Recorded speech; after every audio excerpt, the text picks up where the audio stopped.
My name is Ransom4, and today I want to be talking about how to prepare a solution.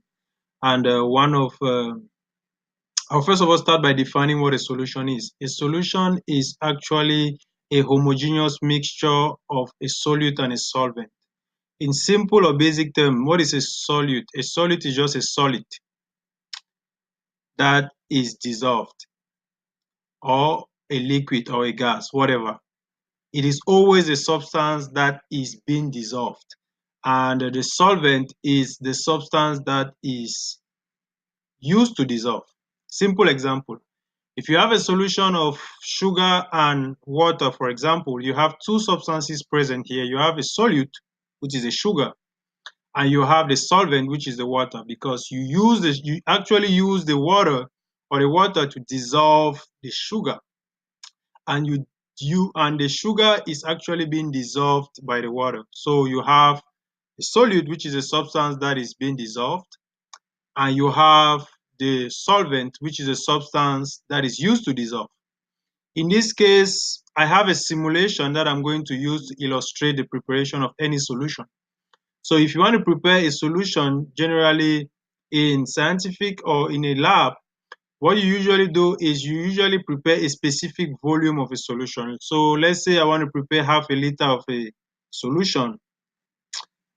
I'll have half a liter.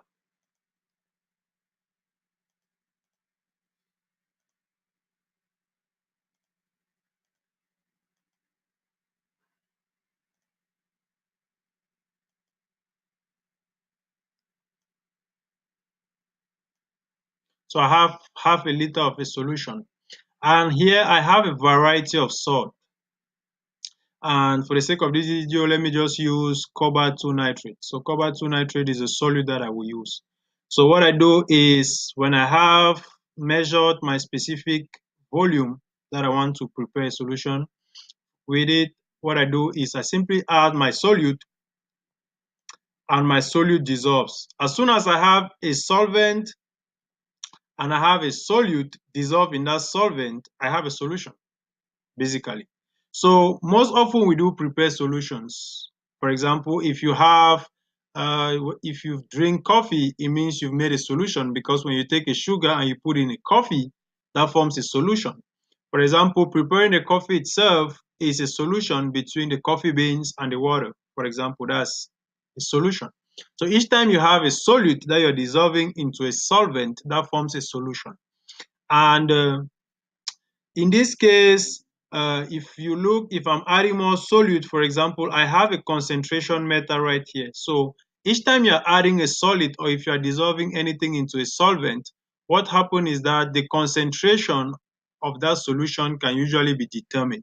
So for the sake of this video, I have a concentration method that can measure the concentration of my solution. So if I do bring this concentration method, it reads the concentration. If I add the solute, what happens? The concentration does increase. Also, adding the solute, what happens to the intensity of the color? The color of the solution increases, the intensity increases. So adding the solute increases the concentration. Also, one other thing is you can change the amount of solvent. So let's say if I'm adding the solvent, what happens to the concentration? It drops. That process is called dilution. So each time you use a solvent or you increase the amount of solvent, that actually reduces the concentration of the solution. So I have a concentration of 1.981. If I do add my solvent, it drops to 1.719. So let's see what happens when I add a solute. When I add a solute, the concentration increases. So there are two things. If you are increasing the amount of solvent, the concentration decreases. If you are increasing the amount of solute, the concentration increases.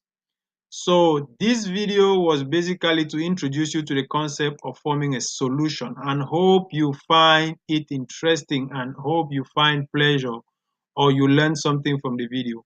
Thank you very much.